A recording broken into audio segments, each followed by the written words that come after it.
So, we have eliminated the idea that the home of Adam is being called paradise, or that it is a paradise, and that the hope of the Jehovah's Witnesses that this earth will become a paradise is approved also. It is a fairy tale, just a fairy tale. Now, let's go to the third paradise that they are teaching, and it is the topic of this study article entitled Work to Enhance the Spiritual Paradise. The Spiritual Paradise. The leadership of the Jehovah's Witnesses religion, the leadership, has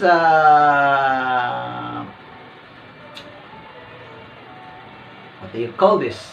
Has put it in the minds or in the imagination of their members that they are now living in a spiritual paradise, meaning that they are now happily enjoying their very amazing and wonderful organization, and that they are now enjoying their best life ever. That is their praise for their kind of lives inside their organization, the best life ever. So to borrow it from themselves, from the witnesses themselves. So now let's talk a little bit about this spiritual paradise. Is it really a happy life to become a Jehovah's Witnesses? Well, because I have been born inside that organization. I am a third generation Jehovah's Witnesses and have served in that organization for almost or more or less a decade as a Jehovah's elder, as an elder in the congregation. What I can say from my personal experience that it is not a happy life. Yes, it is a very stressful life, always in a hurry to leave from your workplace or to leave your business in order to conduct the Socratic Ministry School on time, because I was then Socratic Ministry School, and always to ensure that I was in the field or monitoring the field service activity of my congregation, because I also serve as a service overseer and the two congregation where I have served in that capacity, and always preparing the lesson for the congregational book study or CBS that we are conducting. I am conducting during this time in a private home of a devoted sister. So all of this is very time consuming and stressing, aside from the fact that I have to ensure that I was providing enough for the physical needs of my growing family. So that is the case when regards to the average Jehovah's Witness elder. And if you are a regular pioneer, there is a quota time that you have to reach in order for you to be counted worthy to continue and that privilege of serving as a regular pioneer. That there is a monthly requirement and yearly requirement to reach a quota hour. So is that a happy life? You're going to the field service hungry without knowing what if you can have a lunch when you go back home. Your stomach is growling while you are standing beside your cart, witnessing cart. You are so well dressed, looks like you are wealthy and affluent in life, but then your pocket and your stomach is empty, and whenever you are in danger of losing your life because of the issue of blood transfusion, you are not allowed to do that, and you may lose your life or the life of your loved ones, the lives of your loved ones because of that. And if you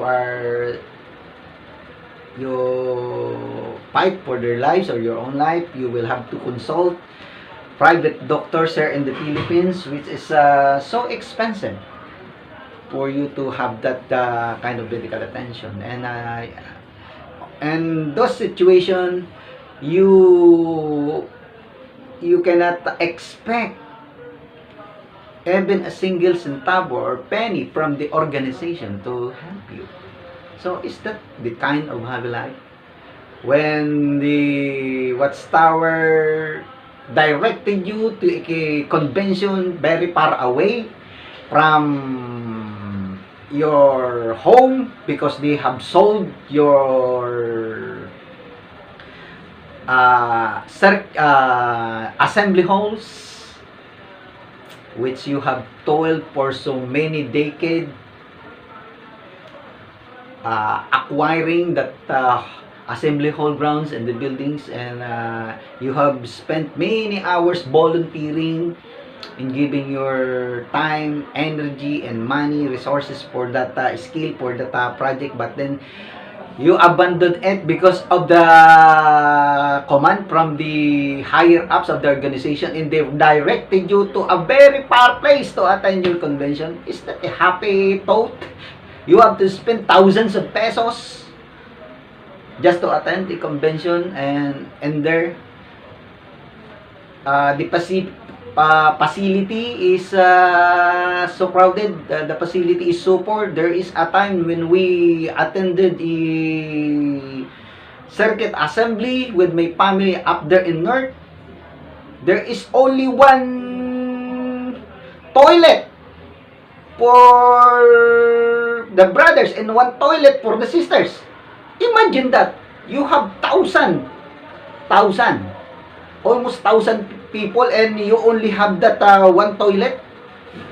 Imagine the physical stress, emotional stress that you have to experience. Is that the version of their spiritual paradise they're enjoying right now? And how about their increase? Well, and the recent years, the Watchtower Society is slowing down. I have already discussed that in one of my videos. They're slowing down in their membership. They have zero increase in so many countries all over the world. And those countries is the very zealous countries before. But now, they have zero increase. They have reported in their own yearbooks that they have zero increase in those countries. Japan, Australia, many countries in Europe like Poland, even in the United States, the very place of their world headquarters, the administration of this religion. They have zero on that country. So what is the thing that they are bragging here, that they are enjoying their spiritual paradise? Can they call it spiritual paradise when their organization is being plagued of lawsuits and so many parts of the world, in different courts in the world, like Australia, America, the Netherlands, left and right, they are being sued by the victims of child sexual abuses inside of their organization. And the defendant is not only the perpetrator of the child sexual abuse cases, but the Watchtower, their organization itself. Why is that? Because the organization has promoted this kind of policy that favors the interest of the pedophiles inside of their organization instead of protecting the children, the vulnerable children in their religion. Another thing that they mention here in this study article to make it appear that their organization is now improving and making progress, and that it is a proof according to the leadership that they are the spiritual paradise, their spiritual paradise is expanding. is what they have mentioned here in paragraph 16 regarding the newest method or their altered methods of distribution of their publications. Well, for the information of non-Jehovah's Witness organization, today you are seeing them in street corners and busy downtown places or parks, standing beside their witnessing cart with the signboard pre-literature. You can get the pre-literature. But in my early days, during my early days as a member of the Jehovah's Witnesses, the Jehovah's Witnesses asked a specific amount for their books and other literatures. In short, they are selling their books and magazines, but they will be quick to defend that they are not doing business by selling their books and literatures. But that is the former way of distributing their literature. But today, it is now, they are saying that it is free. But in reality, it is not free. I'm going to discuss this in one of my future videos, that the literatures of the Jehovah's Witnesses is not really free. Not being provided free of charge. And the Jehovah's Witnesses, when the leadership announces that they will going to change their mode of distributing their literatures, they are thrilled to hear that news. And one of my friend, which is an old elder in one of the congregations up there in the north of our province, says to me when we have attended the assembly or the gatherings, when the organization has announced it that we are going to change the method of distributing the literature, that old elder has commented or says to me that well, this may be a sign that the Armageddon we are waiting for so many years already is so near now, because the Watchtower is already giving away their mind. That is their impression. But even back then, I have the suspicion that something is going on right under the rugs of the Watchtower that wherein they are not telling us, the members, regarding that. And that's the real reason. There's a real reason behind their change way of distributing the religion. And I have learned later that it is true. My suspicion is true, because I have stumbled and to an information that there is a case in the year 1989 in the state of California, wherein the Board of Equalization of that state has sued a very well-known televangelist preacher for selling his books to people without paying taxes. And so the pastor is not willing to pay his taxes to the Board of Equalization of California. So he fight it out in court. But then what is very shocking is the Watchtower has sent their own lawyers and positioned themselves as amicus curiae. Amicus curiae is a Latin word being used by the legal field or the legal people in the legal field, which means friends of the court. Wherein the very purpose of that is to give the court an insight or added information or insight regarding the case on hand.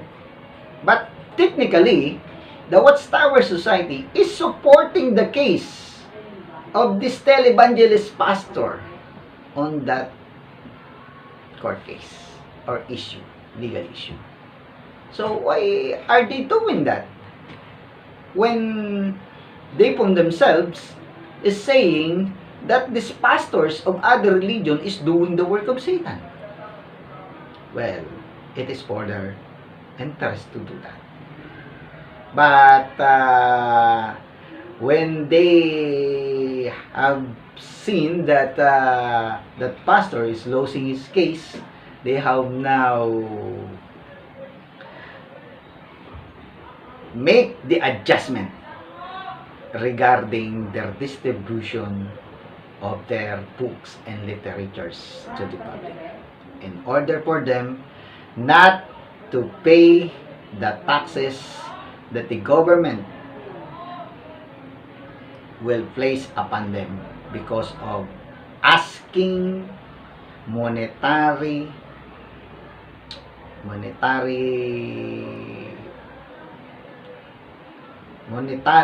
consideration for their literature. So they are evading to pay it. So that is why that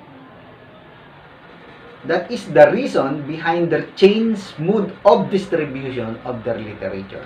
So that is the truth about that. But the Jehovah's Witnesses is saying that is it an evidence that their organization is improving and that their spiritual world or spiritual paradise is expanding ever. So that is the real score about that particular issue. Is that their version of their bragging that they are now enjoying the spiritual paradise right now on earth? I don't know where they are coming from that, but that is the reality regarding this organization. So spiritual paradise is also a make-believe paradise in the minds of the Jehovah's Witnesses. It is a propaganda of the leadership to augment or to